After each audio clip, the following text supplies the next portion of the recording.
सरसों की खली का यूज़ आपने अपने पेड़ों में, अगर आपने अपने घर में पेड़ पौधे लगा रखे हैं तो उनमें ज़रूर इस्तेमाल किया होगा, लेकिन आपको अभी तक वैसे रिज़ल्ट नहीं मिले होंगे जैसे रिज़ल्ट इस बार मैं आपको जिस तरीके से बताने वाली हूँ। उस तरीके से अगर आपने सरसों की खली जो है अपने प्लांट्स में लगाई तो इस बार आपको वो रिज़ल्ट मिलेंगे जो रिज़ल्ट आपको इससे पहले कभी भी नहीं मिले हैं।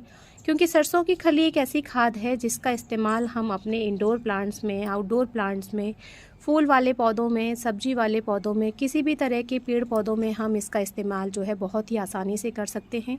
ये साफ़ एक सेफ़ और जो है ऑर्गेनिक फर्टिलाइज़र है जिसका हम बिल्कुल बेफ़िक्र होकर इस्तेमाल कर सकते हैं।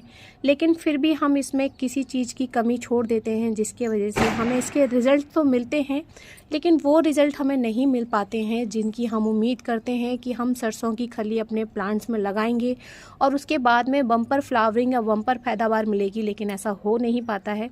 तो उसका क्या कारण होता है वो आज मैं आपके साथ में शेयर कर रही हूँ। लेकिन उससे पहले जो हमारा एक तरीका है सरसों की खली बनाने का वो हम देखेंगे, क्योंकि सरसों की खली सबसे पहले हमें सही तरीके से बनानी होती है। उसके बाद में बिल्कुल सही मेज़रमेंट में जो है हमें अपने प्लांट्स में इसका यूज़ करना होता है। सरसों की खली हम दो तरीके से अपने प्लांट्स में यूज़ कर सकते हैं। उसके भी दो तरीके हैं, पहला हम लिक्विड फर्टिलाइज़र बनाकर और दूसरा हम इसका पाउडर बनाकर पाउडर फॉर्म में हम इसका यूज़ कर सकते हैं। पाउडर फॉर्म में इसका यूज़ करने का जो तरीका है वो अलग है। अगर उस टाइम पर भी आप सही तरीके से इसका इस्तेमाल नहीं करते हैं तो तभी भी आपको वो रिज़ल्ट नहीं मिलेंगे जो आप चाहते हैं। तो दोनों तरीके मैं आपके साथ में शेयर करूंगी कि किस तरीके से इसका पाउडर फॉर्म में यूज़ करना चाहिए और किस तरीके से इसका लिक्विड फॉर्म में यूज़ करना चाहिए। तो सबसे पहले जो हम बेसिक अपना जो यूज़ करते हैं, सबसे पहले हमें लेनी है अपनी सरसों की खली, जो कि मेज़रमेंट है कि 1 लीटर पानी के लिए हमें लेनी है करीब 100 ग्राम के करीब अपनी सरसों की खली। आप अगर ज़्यादा प्लांट्स के लिए सरसों की खली बना रहे हैं तो इसमें आप ज़्यादा डाल दें, क्योंकि मेरे पास में प्लांट्स ज़्यादा हैं तो मैं इसमें ज़्यादा सरसों की खली डालूँगी। इसके बाद हमने जितनी सरसों की खली ली है उसके अकॉर्डिंग हम पानी लेंगे। जैसे कि हमने 100 ग्राम सरसों की खली ली है तो हम 1 लीटर पानी लेंगे और यही मात्रा हमें कम और ज़्यादा कर देनी है अपनी सरसों की खली की मात्रा के हिसाब से। अब इसके बाद में कुछ लोग करते हैं ये कि 24 घंटे के बाद ही इस सरसों की खली का जो है यूज़ करने लग जाते हैं। आप 24 घंटे के बाद इसका इस्तेमाल तो कर सकते हैं, लेकिन 24 घंटे के बाद आपकी सरसों की खली जो है उतनी ज़्यादा एक्टिव नहीं होती है जितना कि इसको अगर हम 3 से 7 दिन के लिए रखते हैं। अगर आप 7 दिन के लिए इसको नहीं रखना चाहते हैं तो एटलीस्ट आपको कम से कम इसको 3 दिन के लिए रखकर छोड़ देना चाहिए। जब आप 3 दिन के बाद इसका इस्तेमाल करेंगे तो इसके जो है सरसों की खली काफ़ी एक्टिव हो चुकी होगी और बिल्कुल पानी में मिक्स हो गई होगी। वहीं आप अगर 24 घंटे के बाद सरसों की खली का यूज़ करते हैं तो ये पानी में घुल तो जाती है, लेकिन आपने ध्यान दिया होगा कि ये एकदम दानेदार फॉर्म में आकर हमारे पेड़ों के ऊपर, गमलों के ऊपर ही फैली हुई हमें दिखाई देती है। तो इस कंडीशन में होगा ये कि आपके पौधों को फ़ायदा तो होगा, लेकिन जैसा कि अभी सर्दियों का समय है तो हमारे पौधों के ऊपर जो है धूप कम पड़ेगी और उस कंडीशन में हमारे प्लांट्स में फंगस का प्रॉब्लम हो सकता है। तो एक तरीके से ये हमारे पौधों को फ़ायदा कम और नुकसान ज़्यादा पहुंचाएगी। और उसके बाद में भी हमें सरसों की कली जब हमारी तैयार हो जाती है तो हमें एक और काम करना चाहिए। वो हम सरसों की खली हमारी जैसे ही तैयार होगी वो मैं आपको बताऊँगी कि फिर हमें करना क्या है। दोस्तों, ये पूरे 3 दिन के बाद जो है हमारी सरसों की खली जो है बनकर तैयार हो गई है और आप ये देखिए ये किस तरीके से बिल्कुल एकदम येलोइश वाटर हो गया है, जैसा कि आप देख पा रहे हैं। ये देखिए, थोड़ा सा जूम करके आपको मैं दिखा दूं। ये देखिए, ये बिल्कुल पूरा ही येलोइश कलर का वाटर हो गया है और इसमें जो है हमारी सरसों की खली अच्छे से बिल्कुल बहुत ही ज़्यादा अच्छे तरीके से मिक्स हो गई है। एक चीज़ जो आपके साथ में शेयर करना भूल गई थी वो ये कि जब हमने 3 दिन के लिए अपनी सरसों की खली रखी हुई है तो इसमें एक काम आपको बहुत ही ज़रूरी है जो कि करना है, वो है ये कि आपको हर रोज़ अपनी सरसों की खली को खोलकर हिलाना रहेगा और चलाना रहेगा, नहीं तो इसके ऊपर जो है फंगस क्रिएट हो जाएगी और बहुत बदबू आने लग जाती है। तो आपको इस तरीके से करना है। अब इसके बाद में जो है हमारी सरसों की खली बनकर तो तैयार है, लेकिन जितना हमने इसमें पानी डाला था उसके अकॉर्डिंग हम इसको जो है बिल्कुल अच्छे से डिज़ोल्व करेंगे।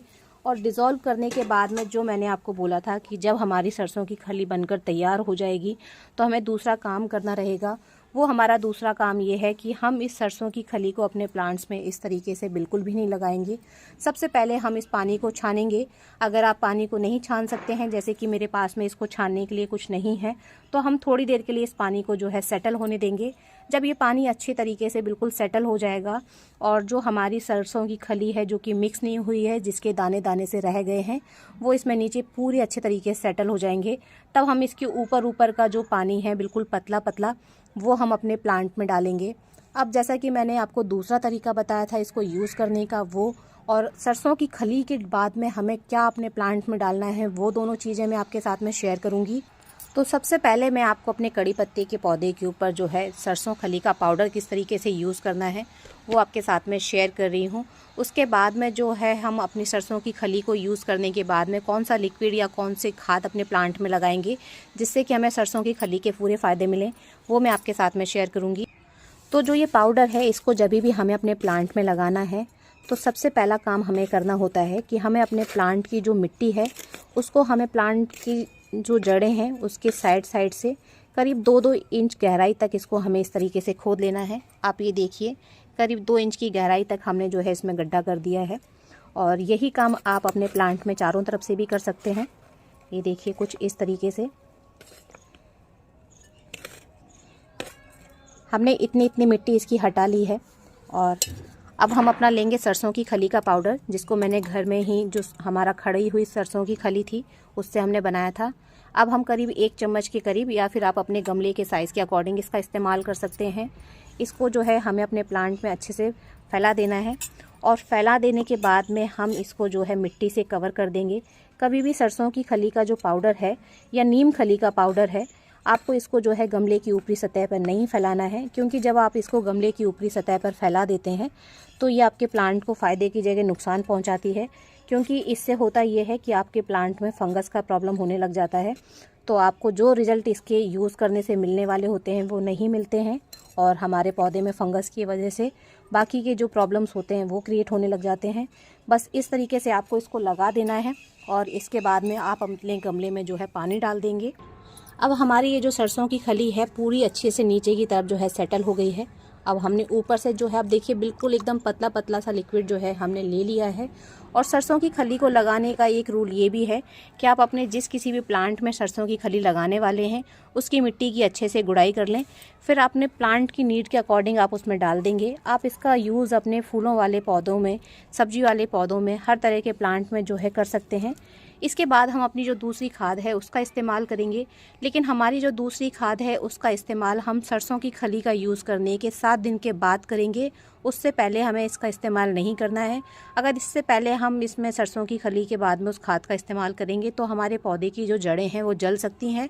तो याद रखिएगा अच्छे से कि हमें उस अपनी खाद का इस्तेमाल जो है 7 दिन के बाद ही करना है। तो दोस्तों ये है हमारी दूसरी खाद, जिसको कि हम ह्यूमिक एसिड के नाम से जानते हैं और इसको हम ब्लैक गोल्ड भी बोलते हैं। इसका यूज़ हमारे प्लांट में हम करते ही इसीलिए हैं कि हमारे प्लांट को जितने भी पोषक तत्व चाहिए जो कि मिट्टी में मौजूद हैं और हमारा पौधा जो है उन पोषक तत्वों को नहीं ले पा रहा है, तो ये इन पोषक तत्वों को खींचकर हमारे पौधे की जड़ों के पास तक लेकर आता है, जिससे हमारे प्लांट की जो ग्रोथ है वो बहुत अच्छी हो जाती है। शायद इसी वजह से इसको हम ब्लैक गोल्ड बोलते हैं। लेकिन इसकी जो मात्रा है इसको भी हमें ध्यान में रखना चाहिए। केवल 1 पिंच जो है इसकी मात्रा को हम जो है इस पानी में मिक्स कर देंगे और ये बहुत ही जल्दी और बहुत ही आसानी से जो है मिक्स हो जाता है। ये देखिए कुछ इस तरह से ब्लैक कलर का ये जो हमें पानी बिल्कुल तैयार मिल जाएगा। ये हमारा रेडी हो गया दूसरी हमारी खाद जो है ह्यूमिक एसिड। इसका इस्तेमाल अब हमें अपने प्लांट में करना है, क्योंकि हमने अपने इस वाले गमले में जो है अभी हमने लगाई हुई है अपनी सरसों की खली, लेकिन अभी हम इसमें इसका इस्तेमाल नहीं करेंगे। जैसा कि मैंने आपको बताया कि हम सरसों की खली का इस्तेमाल करने के 7 दिन के बाद हम इस खाद का इस्तेमाल करेंगे। तो ये मैंने आपको दिखाने के लिए बनाया हुआ है कि हमें इस तरीके से इस सॉल्यूशन को बनाना है और इसको बनाने के बाद में जैसे ही सरसों की खली लगा के 7 दिन हो जाएंगे फिर आप इसका यूज़ अपने प्लांट में कीजिए। आपको बहुत ही बेहतरीन और बहुत ही अच्छे रिजल्ट इसको डालने के बाद मिलेंगे। तो ये आज की इन्फॉर्मेशन जो है मैंने आपके साथ में शेयर की हुई है। जानकारी अच्छी लगी हो तो प्लीज़ जो है वीडियो को लाइक कर लीजिएगा और चैनल पर पहली बार हैं तो सब्सक्राइब करना बिल्कुल भी मत भूलिए फ्रेंड। ये देखिए इसको हम अपने इस वाले प्लांट में डाल देते हैं इसको आप ऐसे ही अगर हर महीने में एक बार डालेंगे तो भी आपको जो है बहुत ही बेहतरीन रिजल्ट मिलेंगे। इस तरीके से हमें इसका इस्तेमाल करना होता है। हैप्पी गार्डनिंग फ्रेंड्स, धन्यवाद।